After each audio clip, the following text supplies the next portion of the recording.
jërëjëf maa ngi am kontaan ak mbégte bu yaatu ci jàkkaarloo ak yéen ci seen émission bi nga xam ne ñu ngi ko tuddee voix d'un sage. voix d'un sage mooy kàddu kilifa tey kilifa gi ñu dalal mu nekk koo xam ne ràññee nañu ko lool xam nañu ko ci Sénégal mu nekk koo xam ne dafay yëngu ci mbirum xam-xam rawatina nag jeunesse yitteel ko lool soxal ko muy Modou Diop Wade tey ñuy waxtaanee nag xale yi ak drogue bi nekk loo xam ne moom itam lëmbe na jamono bi xale yi drogué wu ba yàqu loolu la ñu fas yéenee waxtaanee. Modou bi ma la nuyoo ginnaaw bi ma la nuyoo ma bàyyi la nga nuyu askan bi nga xam ne ñoo lay seetaan. alhamdulilahi rabbil alamin gannaaw audu billahi min ashaitan arrajim allahuma salli ala sayyidina muhammad nabil ummi wa alihi wa sahbihi wa sallama tasliman asalaamualeykum wa rahmatullahi taala wa barakaatu. Modou Diop ginnaaw bi ñu la nuyoo ñuy waxtaanee nag li nga xam ne jamono bi lëmbe na àddina bi yëpp rawatina Sénégal muy xale yi ak drogue bi. fi ñuy dugg nag ci suñu question bu njëkk mooy baat bi moom drogue lan mooy drogue. gannaaw ba ñu nuyoo di yëkkati sañu kàddu yàlla ba mu doon sañu kàddu nit kese. dëgg la ndax ñu ngi bëgg a waxtaane loo xam ne gaañ-gaañ bi gën a mën a gaañ doomu aadama gisuma muy li nga ma laaj mooy baatu drogue. drogue nekk na baat boo xam ne boo ko dee laajte ci biir Afrique bari nañu ko utul woon tur ndax daf leen a produire bu ñu jékki-jékki rek gis ko la mu jàpp nag sañuy xale def leen noo xam ne duñu mën a wax lu dul seet loolu lan la. kon soo ma laajee luy drogue bari na naam nu muy tekki mais ñaari firi laa ci am. benn bi dañ ko jaarale ci lu ñu tuddee ay garab yu ñuy wax ne dañ la ciy faje mais faj bi ñi la ko jox mënuñu defar garab léegi nag doon na loo xam ne lii mag ñi tuddoon nañu saafara ju jur jàngoro benn définition baa ngi noonu. saafara bu jur jàngoro. saafara bu jur jàngoro. waaw ndax dañ la koy jox foog ne dañ la ciy faj nga jëli ci leneen loo xam ne lii mooy yàq sa lii nit ci yow. ñaareelu définition bi mooy lu ñu defar la jaarale ko ci pexe doomu aadama ba mu doon safara booy lekk walla booy naan. moom drogue. waaw li muy lakk du lakk sa gémmiñ soo ko dee naan du lakk sa put du lakk sa mbaq mais sa cerveau sa yóor lay lakk. li tax nga mën a ràññee ba xam lan moo tax nga bokk ci li tax yàlla bind loolu lay détruire ci yow. dana la yóbbu nag foo xam ne loolu day tax nite sax dootoo ci nekk man pour man définition drogue loolu laa ko tudd. loolu mooy baat bi waa léegi ki nga xam ne moom moo koy jël lu muy def ci moom drogue baat boobu. drogue ki koy jël ñi ngi ko tuddee drogué walla ku alcoolique ñaar ñi dañu am maanaam du ko jël drogue rek. drogué nga du ku naan sàngara rek naankatu sàngara nga mais dafa ñu intéressé ñun mooy ñi ko def ni ñuy def lekk ni ñuy def ndox ñi ko def loolu moom la ñuy wax drogué wala ñu ne ko alcoolique. kooku boo ko seetloo dafay am lu mu njëkk dagg ci moom ndax Abdou Karim man li ma liyee ak yow doo ko gis. mais fonk gi ma koy fonk gi nga koy fonk loolu li la koy wan ci sa cerveau la ne. li la wan ne kii sa papa la li la wan ne kii sa yaay la li la wan ne kii sa soxna la kii sa sœur la kii sa dëkkandoo la li la ko wan loolu du looy gis ci bët mais loo war a yëg la. lakk googu muy lakk nag ci sa cerveau loolu lay def ci yow day lakk li nga xam ne fa ngay xame fa ngay ràññee li tax nga yow nga war a jëflante ak ñoom. moom drogue bi drogue noonu lay def ni kon nag loolu mooy première symptôme yi ñuy seetlu ne dina ko détruire ci nit mooy dina la permettre nga ñàkkatee xam yow sa relation ak li dul yow te bokk ak yow lépp moom dana ko détruire. man nag pour man destruction boobu mu def ci sa cerveau dañ na def la yóbbu ci ay penchant maanaam dafay tax dootoo sentir li am importance ci nit. yow tax ñu naan nit li tax ñu naan nit yow loolu dootuloo ko sentir ci yow ba pare daf lay jox nag yeneen sensation da lay jox yeneen perception neneen ngay gisee lu bokkul ak ni nit ñi di gis leneen ngay jàpp fonk loolu te fekk loolu nekkul dara ci nit ñi et pourtant yow foog nga ne loolu mooy li normal loolu nag mooy da lay génne ci cadre société bi da lay rendre individuel donc drogue dafa am une définition que j'ai donnée à l'individu man boobu laa gis ne moom la drogue di def ki nga xam ne moom moo koy jël nii la koy def noonu la koy def waa léegi moom naka la ñuy def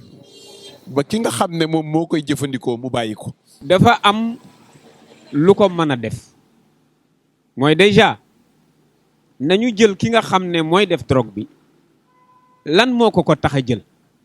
lan moo tax mu jël ko d'abord li ko tax a jël mooy dafa isolé wu man gis naa ne amul kenn kuy jël drogue di gone di ko jël ci sa kanamu wéyjur te bu fekkee jëlaguloo drogue ba xàmmee société bi étau bi mu am ci pression bi mu am ci yow dana tax boo ko dee jël da ngay dagg sa bopp ci société bi tu te rends individuel. dootoo bugg a jege maanaam nit ñi. non drogue yi bu day isolé wu. premier symptôme waaw parce que dañuy seetlu drogue yu bari du ñu bëgg nekk ak nit ñi. day isolé wu parce que isolement boobu moo tax mu dafa jógee ci pression sociale la dagg léegi nag dafay dem wéet ak boppam te wéet ak sa bopp moom la ñu indi caractériser ko li ñuy wax la société occidentale parce que gaañ-gaañ bi nag ci foofu la jóge parce que nit bu wéetee dafa bëgg a wéttala ko te su fekkente ne da nga wéete yow da nga dagg sa pression sociale léegi nag la ngay wéttala ko da ngay bëgg mu nekk ci yow loolu nag liñ la jox nga di ko utiliser foog ne yow yaa ngi fi bokk loolu moom la ñuy wax drogue bi noonu la drogue bi di def kon nag li ñuy njëkk a moytuloo mooy ki koy jël nañu moytu daw gi muy daw société bi sori gi muy sori société bi loolu mooy premier élément bi wane ne mooy bi détecté ne kii am na leneen lu muy jëfandikoo lu bokkul ak li nit ñi di def loolu nag gis naa ci ne li ko waral dama am loo xam ne dama ko seetlu un jour bàyyiwuñ ci xel nag Abdou Karim imaginel xale bi ne ci sañu biir di jàng cet enfant bi ñu bëgg ne dafa bëgg mu am xam-xamu njàng dañ koy commencer isoler parce que dañ ko copier ci le système occidental day jàng kenn du ko yónni day jàng dañ ko wéetal ci néegam day jàng mooy alibi bi ñu indi teg ko ci xale bi ba di tekki maanaam pression étau sociale bi tegu ci moom nga xam ne dañ ko war a observer dañ ko war di corriger léegi dañ koy bàyyi parce que dañ koy matal dañu naan moom dafa war a jàng léegi nag kenn du ko yónni luñ ko nar a yónni dañ ko naan day jàng du dem isolement boobu nag ça sera grave ci kanam nga koy xam parce que cet enfant bi ñu isolé à partir de la maison duñ ko wax ban cause moo tax ñu koy isolé day jàng rek mais naka te nit bu wéetee dafay wéttali ko ak leneen parce que dès l'instant que dagg na pression étau-sociale moom li muy jëkk a def mooy moom dafa il se croit important parce que famille bi ñoo ko isolé loolu parce que c'est la formation occidentale léegi nag moom dootul yëg kenn seetlul par exemple boobu fa muy dem xale boobu mooy jékki-jékki am bac ñu ne dafay jàng ji Europe dama lay jox benn anecdote dama dem aéroport fekk fa benn xale bu am bac ñuy jàngi Europe mi nga ànd ak papam ak yaayam ak ay sëram ak ay frère am mais pression détachement bi ak famille bi isolement bi commencé am xale bi di wër jékki-jékki rek taal cigarette bi muy taal cigarette fàtte ne papam a ngi taxaw papam dafa gëstu rek gis ko muy tux papam ne ko yow yaay tux ne ko yow tu me donnes un mauvais signe je n'ai plus confiance à partir de l'aéroport waaw xoolal cet enfant là ñu bàyyi ko ban âge ngay amee bac 12 ans nga am entrée en sixième 6 ans après nga am sa bac nga dem 18 ans tout juste nga dem à l'étranger foo xam ne fi yow li yàq de société bi fa la ëppee fa la gën a bari te dañ la isolé parce que yow tu ne doo agir sur la pression sociale da ngay agir sur sa sensation intellectuelle ci loolu lañ la formé nga ne fa nag gisoo baay gisuloo yaay gisuloo société africaine société occidentale te boobu dañu individuel léegi nag ngay mottali ko grâce li ñu tuddee maanaam cette chaleur dama na la dafa safara la li ngay naan mu tàngal sa yaram au moment de l'hiver nga tàmm ko ci nag kenn du la ko tere. parce que foofu amul ku la koy tere nga tàmme ko fa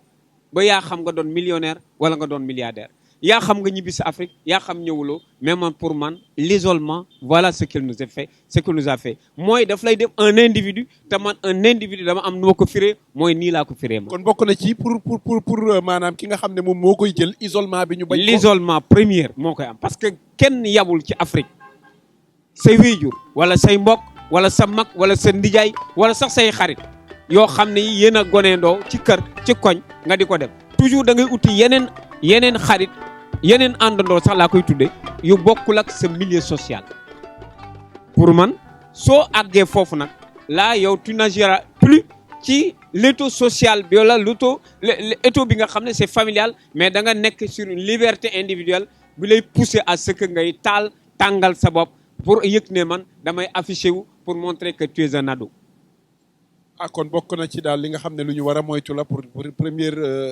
bi ñu war a moytu ci ki nga xam ne commencé na di jël drogue. Abdou Karim sañu société ak amul individualité. yonent bi sallallahu alayhi wa sallam. umma ci yàlla umma la ko yàlla wax. communauté donc lépp luy xew communauté la lépp luy xem société la nit individuellement baaxul nit warul wéet ci wéetaay boo xam ne fa mu ko jëmee du rendre service société boo ko defee ego day ñëw te ego bu ñëwee gis nga li muy jur ci nit benn bi sax dem nañ bañ ne c'est un égoïste c'est celui qui pense tout simplement ci foog ne adduna mi ngi commencé ci bakkanam yem ci ndongam gi xalaatam daal ci boppam la yem loolu nag yàlla na ci yàlla musal. parents yi ñoom ban responsabilité la ñu am ci drogue bi nga xam ne jamono bi xale yi ñu ngi koy utiliser. les parents dinañ mel nii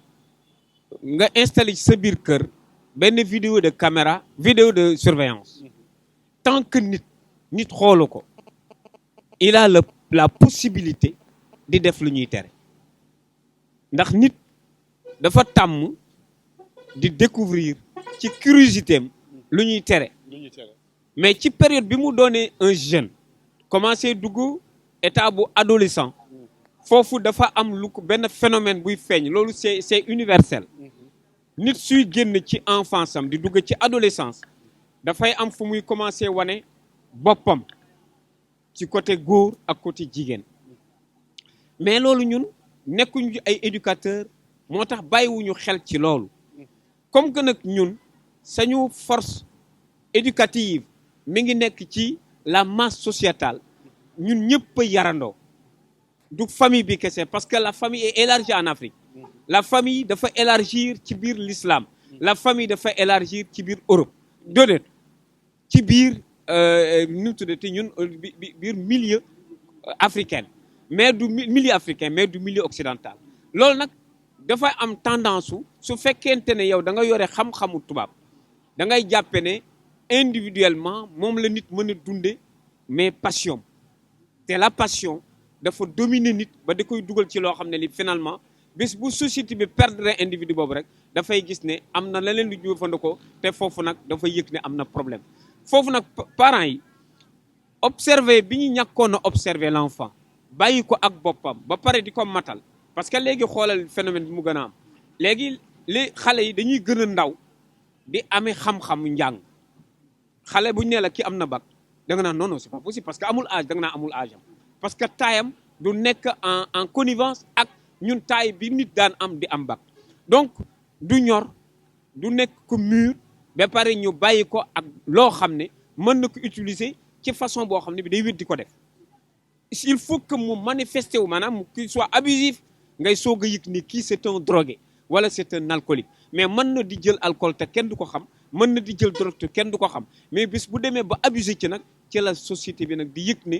perte nañu un élément boo xam ne ça pourrait être un élément bu doon lu doon jariñi mais malheureusement la drogue nous a fait perdre un élément. kon parents yi gis nga ne ñoom responsabilité bu am solo la ñu am ci lu ñu war ci lu ñu mel. waaw xam nga boo nee parents mooy li ma la wax rek toujours dañoo amee une pensée africaine parents yemul ci yaay ak baay Abdou Karim seetlul par exemple ñun sañu relation sañu yaay yi par rapport à la drogue sañu yaay yi ñun defuñu jëluñu drogue tuxuñu defuñu dara boo ko doon wax sa du ko gëm pourquoi parce que isolement bi déjà xale bi daf koy créer très tôt moom son enfant xamul sax fu drogue am parce que yaay ji xamul waaw papa ji tamit ñaare mooy boo seetloo suñu actuellement suñu société yi boo yemalee maanaam parent entre yaay papa xale bi fa mu jëm dafa sori te itam am na beneen phénomène bu xew mooy l'immigration l'absence des parents sur le sol africain la liberté bi muy def ci xale bi plus xale yooyu boo seetloo presque ay 80% xale immigré yi da nga xool li leen di tenter comment ils sont tentés par la drogue te kenn du ko wax personne n'en parle phénomène yi mooy am da ngay xëy benn bés rek xale bi déboussolé di déconner bu yemee ci déconnement am nag la ñuy soog a yëg ne quelque chose ne va pas chez l'enfant. waaw mais parfois doguma la sax da ngay gis xale yi nga xam ne ñu ci bari dañuy drogué nekk ci kër yi mais day mel ni aussi itam parents yi soit yaay ji wala papa ji du bëgg mbir mi ñu laal ko wala waaw dañ koy xaw a isolé ci dañ mel ni dañ koy bëgg di turu daal ba waaw. man pour man c'est un sentiment boo xam ne c'est pas de l'amour non ignorance la dafa am un sentiment boo xam ne c'est inspiré par l'ignorance des parents à l'endroit de l'enfant loolu nag ñun dañ ko war a dindi mooy fi nga wax léegi ne responsabilité parent bi caméra de surveillance bu la mënul jàppal benn image qu'est-ce que tu en fais Abdou Karim est-ce que di nga fiyewu di ko filmer lu caméra boobu kay da ngay dindi da nga koy dindi donc si le parent mënatul a surveiller sur l'enfant surtout son enfant nga xam ne toute la société moom lañ ko dénk yàlla moom la ko dénk moom xale bi sax moom la dénk boppam pour que demain foofu parent bi toll l'enfant peut mu continuer moom tamit le rôle de parent sur sa progéniture su fekkee ce parent là assuré wul loolu kon kooku kan la kooku du parent loolu nag moom il faut yu mel nii moo ko mën a dindi tant que ñi ngi ootente naan kaay leen ñu añ kaay leen ñu ndekki acca ñu yóbbu la école te kaay leen ñu waxtaan ci biir kër gi te kat am na phénomène yoo xam ne dinañ ci dem ci kanam bu boobaa nga xool bu ñuy proposer les solutions li tax ma xam ne pollution yi loolu tant que amul loolu dootul am kon nag dafa mel ni société africaine la colonisation bi leen jàppoon bàyyeegu leen ba di leen jox ay produits yoo xam ne mënuñu xam ba bañ ko bàyyi c'est des sociétés de consommation c'est des consommateurs ils consomment tout comme njéeréer tant que nag nous agissons comme njéeréer danañu am mal ci sañu progéniture danañu am problème ci sañu société dañu am problème ci sañu bopp. mais est-ce que gisooy tamit man dama jàpp ne xëy na tamit maanaam responsabilité bi autorité yi am nañ ci part de responsabilité ndax itam bu fekkente ne xale yi liggéey bareetul comme niñ koy wax. wala amatul lu ñuy def est-ce que xel yi du jeng itam jëm ci lu nu mel. Abdou Karim dama tiit bi may xool bi may gëstu xaalis bi ñuy jaay ci drogue j'ai découvert que chaque année 322 milliards de dollars moom la ñuy jënd ci drogue. ko dugal ci. di ko def ci drogue. 322 milliards de dollars. mu évalué mu nekk à 161 000 milliards de francs CFA moom la ñuy jaay ñu ne PIB bu 88% des pays seen PIB ñu ne loolu moo ko ëpp. imaginez loolu day mel ni nit ñi tayetuñ liñ nekkee alal ji da jëluñu ko pour se détruire 161 000 milliards ci xaalis su ko nit di jël di ko consommer ci produit boo xam ne bii nee naa la au départ médicament toxique la wala ay substances yoo xam ne c'est toxique nga koy jël tout en croyant que da ngay faju wala da ngay stimuler wu mais tu te détruis. mais kon responsabilité bi nangu nga li ma la wax ne la. voilà la responsabilité des États parce que c'est pas le cas des pauvres c'est pas la situation des pauvres donc xaalis bu mel noonu fan la jógee fan la ñuy jëlee xaalis bu toll noonu di ko dugal ci drogue pour que les pauvres soient les consommateurs. benn waay nee na 8 personnes xaw ma 28 personnes ñoo détenir l'autorité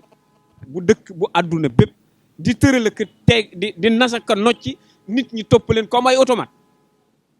seetal loolu. 28 personnes ñoo yor ñu ne 8 personnes ñoo yor alali àddina bi yëpp mi ngi tegu ci seen loxo.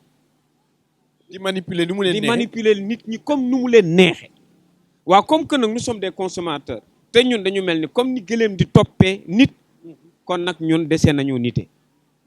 foofu nag la ñu war a trouver kon fan mooy solution bi lan mooy la solution. ah mais kon suñu autorités yi ñoom am nañ ci liggéey bu rëy rëy. une grande responsabilité parce que nag waxoon naa la ne la la solution proposée pour la drogue concernée wul l'Afrique. S'ils prennent des décisions pour trouver des solutions pour régler le problème de drogue dans le monde, l'Afrique est exclue ci yooyu solution ñoom c'est des consommateurs na bañ a yàq seen société. yow boo demee États-Unis par exemple li ñuy wax les sans-abri est-ce que c'est des fous, est-ce que c'est des aliénés? Pourtant c'est des gens ñoo xam ne am na nit da ngay gis koo xam ne day génn ci bureau parce que dañ ko dàq fu mu jëm restaurant fu mu jëm bar am na ñoo xam ne foofu la ñu commencé jël drogue. Mais si les sociétés africaines commencent à imiter ça kon ñun fan lañ jëm soo meree sa néeg rek génn dem soo meree sa kër rek génn dem boo meree sa bureau rek génn dem fan nga jëm la jot a nekk ci sa poche di xaalis nga waroon a dem toog jox ko sa njaboot di lekk di xaaraat fan la yàlla di ubbeel beneen bunt nga ne da ngaa dem pour détruire sa bopp. Tu prends benn ndox moo xam ne mi safara la nga jël ko wala ngay lekk loola ngay naan loola ngay jam sa bopp loo xam ne finalement fu mu la jëmee yàq la. waaw kooku benn bés mu xëy gis papaam def loolu. L'enfant qui voit son père ivre détruire nañ ko psychologiquement kooku kenn mënatu ko defar ci kaw suuf en Afrique laa la wax. mais boo demee Occident di nga gis xale boo xam ne bi day bëgg a tirer papaam ci biir mbedd mi. Parce que si tu perds ton travail en Occident, tu perds automatiquement ton loyer, tu perds ta voiture, parce que dañ koy nangu, on te prend tout, foofu nag drogue moo fa ne. Loolu nag c'est pas un produit africain. kon daal ñun dañoo jël lu ñu moomul. dañu laal luñ moomul. ku laaloo moomul nag dana la gaañ. diine moom lu mu ci wax. voilà kon nag pour alerter pour man dama ne alerter seul le son peut alerter. su fekkee nag c'est le son qui alerte donc nous passons par la voix te par la voix dañ ne c'est l'expression qui est primordiale. kon kaddu moom la yàlla defaree doomu aadama. kaddu la yonent bi waxee ak nit ñi. kon nit ki pour nga jàngal ko da nga koy wax. kon wax rek ci man parce que amuñu des moyens financiers amuñu des moyens logistiques lu dul la voix de Dieu pour ñu mën a wax ak nit ki mais toujours celui qui est isolé kooku nag voilà le travail qu'il faut. diine nag wax ak yow la man yàlla nag daf ne woon dama jël benn mbir tudde ko assalaam tudde ko diine mu ne yéen ñi ngeen xam ne da ngeen óolu sama wax gëm ne may wax ak yéen adxulu fi salmi kaafa wala tatabi'u xutuwati sheytaan bu leen topp dem leen ngeen dugg ci les sécurités ba ma leen créer pour que dootu leen mën a agir sur la tentation du démon. Parce que la tentation du démon foofu la mën a jaare soit ci nopp wala lu mu lay wan wala looy lekk su la ko wanee nag nga gëm ko di ko topp da lay égarer soo ko déggee da lay égarer soo ko lekkee daf lay gaañ. yàlla nag nee nañu woon nag par sa voix nañu yëg ne am na benn système bu nar a xewi boo xam ne ña ko dana leen lekkloo wala ñuy naan loo xam ne dana la tàggarle ak sa sago. Abdou Karim nit pour ñu ëmb ko 9 mois nga am yaram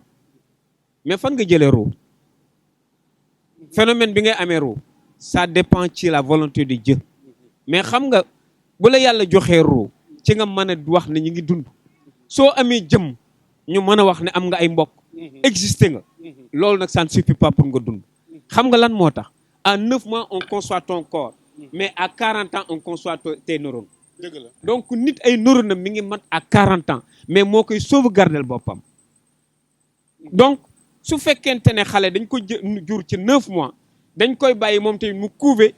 ses neurones dans son cerveau donc il lui faudra 40 ans pour que moom ci boppam mu yëg ni il est adulte gis nga li nga may laaj nii ma di la ko wax j'ai plus de 40 ans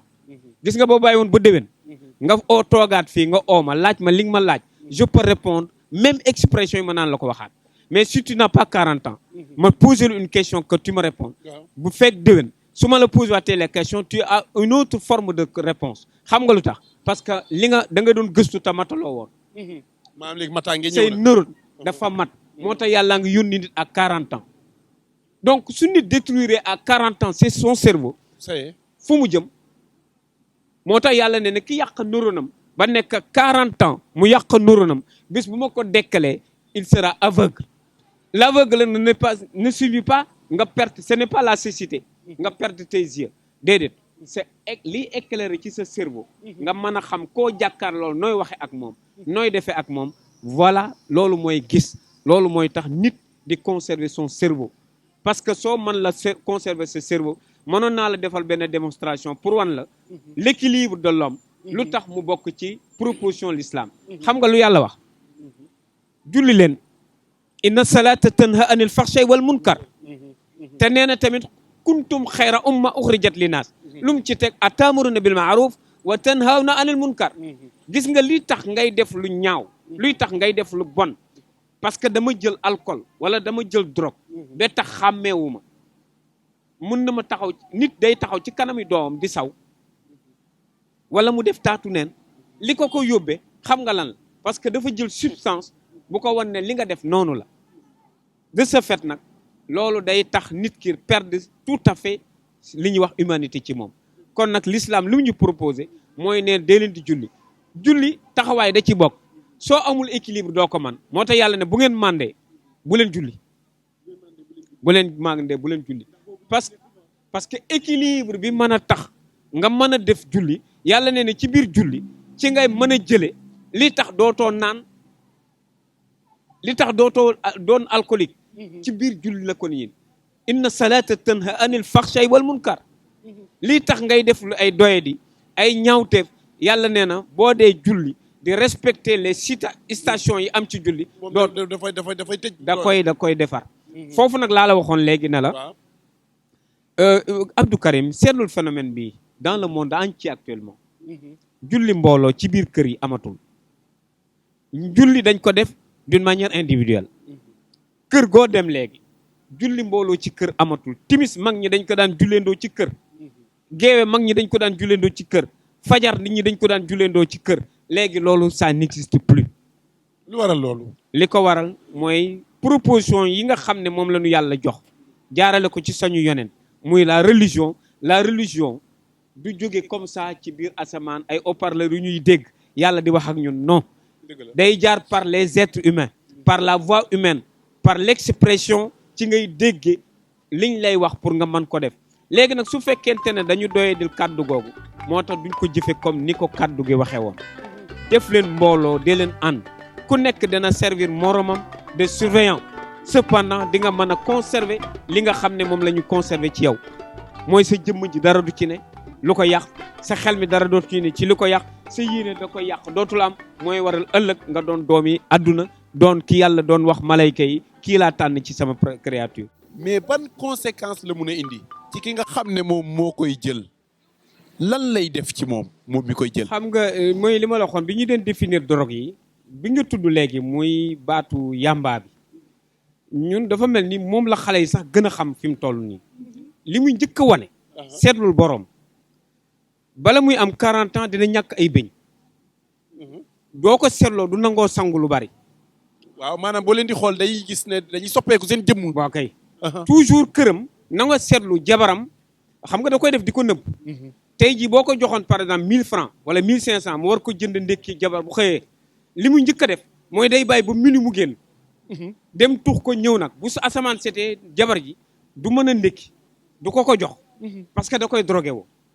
xale boobu nag bu ñu àndee ñoom ñaar ñi nga ànd ba jékki-jékki rek jur doom xale boobu su fekkee dafa juddu ci sëy boobu. ñu jël ko yóbbu ko école. mook ay moromam ñoo bokk ñoo xam ne ñoo bokk benn société buñ bokk. ñu yóbbu ko benn école. ay moromam rek la fa nekkal. ñu créé benn enseignant boole leen. enseignant bi di leen jàngal ABC pendant 30 minutes xale yi seen bàyyi dul drogué wu yëpp dañ koy man en moins de 30 minutes mais moom xale bi nga xam ne papaam day drogué wu il faut que mu am ñaari jours te kenn mënul fexe ba mu comprendre ko parce que déjà cellules yi nga xam ne papaam daf ko rey ci boppam daf ko wàll xale bi. maanaam kon drogué loolu lay def ci xale bi day retardeel réflexion wu xale day retardeel mémoire wu nit parce que xale bi du gaaw ubbi mémoire am parce que papaam dafa détruire les neurones ak cellules yi nga xam ne mooy formanté ay mémoire am. maanaam ci loolu juddu daal donc da koy wàll xale bi. léegi xale bi tamit da ngay xool ne quelque part moom tamit bu demee ba am na âge boo xam ne bu fa tolloo substance bi nga xam ne moo doon stimuler papaam moom dafay doon ku géey pour mu stimuler boppam il faut que mu jéem a foog muy utiliser waa drogue. donc ay processus la boo xam ne mën na topp toute une génération kon conséquences yi dana jàpp cerveau xale dana yàq société bi parce que jabaram dana manque de respect ay gorom boo ko seetloo toujours des troubles famille toujours ay régler bu ñuy régler problème mu sëyam dee ko seetlu du bokki mukk problème ak problème mu ñeneen ñi nga xam ne duñ drogué wu parce que moom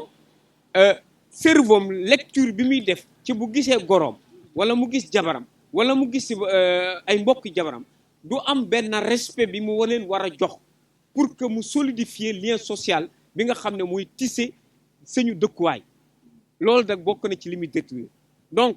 dana affecter son enfant dana affecter ménage am dana affecter société bi ba pare moom ci boppam mu détruire boppam loolu ci conséquences yi ma constaté te nag na nga seetlu am na ci lu ñu wax ne mën na amplifier tamit la sexualité parce que un drogué à l'âge de 40 ans mën na doon ku impuissant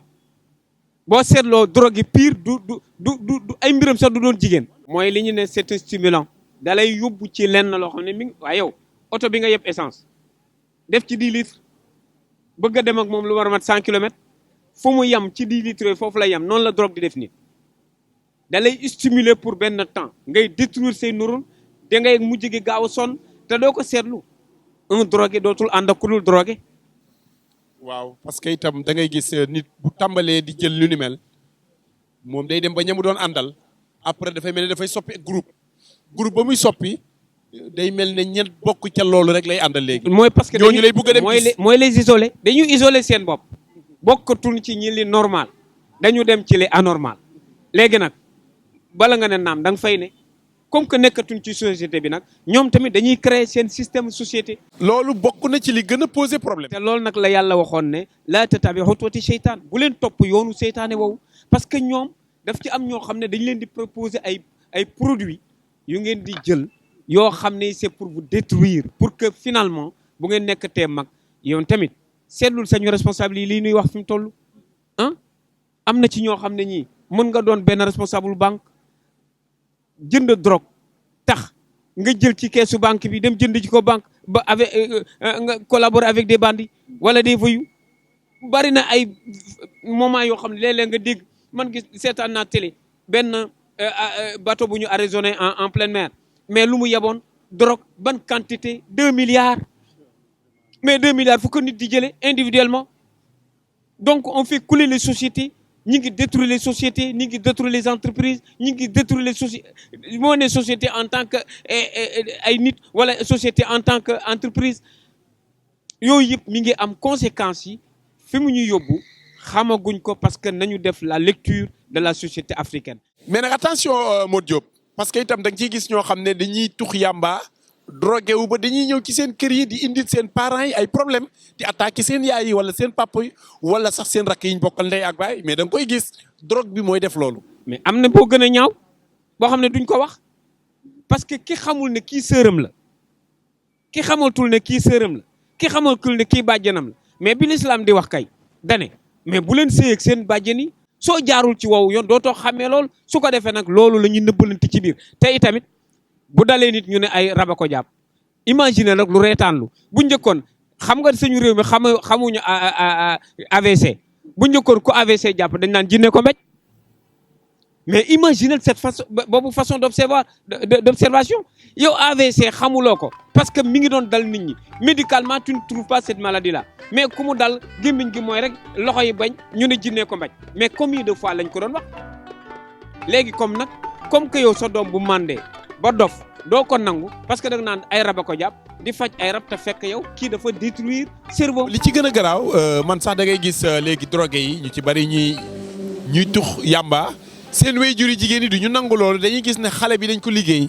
wala dañ fa am luñ ko def loo xam ne moom moo tax muy def lii fekk liggéey bi muy wax mu ngi ci loxo xale bi mooy li muy téye di ko jëfandikoo. mais société bi ba lañ lay liggéey day fekk ñu yaakaar ci yow importance boobu tu n'es pas si important que ça ba ñuy def boobu ci yow nag nit ñi ubbi seen bët surtout les femmes man j'avais dit amoon na ay responsable ci dëkk bi ñu ma ko waxoon nee naa leen il faut ngeen tenir une réunion de masse pour que ñu alerter les femmes parce que finalement ñoom elles sont victimes de ça. am na ci jigéen ñu bari ñoo xam ne seen jëkkër yi dee nañ bàyyi leen fekk seen doom yu góor mënatuñ leen a gérer parce que seeni parents yu góor xamoon nañ ne ñii s'adonnaient à la drogue léegi jigéen ñee fi sës te jigéen ñi bu ñuy yar seen doom yi dañ leen di taf ci seen bopp ba kenn du leen laal seen ndijaay yi duñ leen laal seen magi papa yi duñ leen laal seen rakki papa yi duñ leen laal finalement xoolal beneen problème bu mu jur parce que dañuy bañ tamit seen yaay keneen couvrir ko dootuñu am borom kër su ko defee société bi ñi ngi xam ci par l'effet de la drogue yeneen yoo xam ne bokkuloon ci société bi te mi ngi judd xale buy protéger nee na soi-disant protection lay def yaayam keneen dootu ko yar yaayam ñàkk teggin gis naa ku ko def ba di ko def koo xam ne moom lañ ko tuddee di saaga turandoom ndax moom la ñu dénk ndeyam yooyu bu fekkente ne continuer na ñun xamuñu dans 10 ans dans 30 ans quel type de société moom la su xale yi di def. Modou Diop fan la ñuy tëjee looy tëjee. naqarlu li ma wér na laal na wax nga ko ci njëlbéen amul ku mu laalu toutes les familles sont touchées par la drogue kon nag nan la ñuy def li lay war a suul ba drogue génn ci sañu xale yi génn ci sañu dëkk bi génn ci sañu ñun Afrique parce que pour defar sañu dëkk sañu réew ñun ñoo dese pour defar parce que nee nañu l'Amérique concevoir nañ ko l'Europe concevoir nañ ko Asie c'est construit il reste l'Afrique doit se construire donc il n'a besoin que de ses enfants parce que par ses enfants l'Afrique sera ce que l'Afrique est réellement mooy bokk ci continent bi mooy yëg ne fu ñu dem ñu représenter l'africanité comme ni ko yàlla binde te am nañu sañuy Maam Alaaji Malick am nañu sañu Sëñ Tuuba am nañu sañu Maam Limaam am nañu sañu Mbaye Niass am nañu sañu ñeneen ñoo xam ne ñi ngi ci réew mi te ñooñu mat nañu exemple nañu gëstu xool leen di leen xool di leen toppandoo def leen ay référence pour ngi mën a doon li nga xam ne ëllëg dinañu jóge ci baatu gone parce que baatu gone c'est une déformation mooy ku ne nous pouvons devenir qui nous voulons mën nañ doon ku mu doon ku ñu nekk mën nañ ku ñu neex mën nañ ko doon kon sa doom ji juddoogul mën nga ko préparer mu doon ba gën kopp koo xam ne kii dañ koy tagg ndax loolu yàllaa koy def te boo ko proposé yàlla mën na ko ci def te yàlla moo wax ne moom tànn nañ pour def ci secret kon nag ku am doom te préparé ko yàlla mën na ci def li nga xam ne booleeg say effort ak sa ñaan mu defar ñu li nga xam ne moom mooy sañu continent bi di sañu continent Afrique les Africains réveillez-vous. jërëjëf Modou Diop doyaluñ ci yow nag xam naa li ñu cëraloon ci waxtu rek moo yegg si ci jeexital bi waaye danañu àndaat ak yow ci yeneen i jotaay waxtaan incha allah kontaan nañ ci yow nag bu baax a baax. jërëjëf kon mu nekkoon voix d'un sage ma invité woon ci Modou Diop Wade ñu doon waxtaanee nag li nga xam ne bi lëmbee na àddina bi yëpp muy jeunesse bi ak drogue. ñu ngi gërëm suñu cameraman yi ñu àndaloon ci liggéey bi Abbas Ilimane ak Zal gërëm bu baax Modji Aïs mi nga xam ne moom moo ne ci réalisation bi voix d'un sage dana ñëw daal 15 jours ci beneen numéro ak beneen invité jaa ngeen jëf.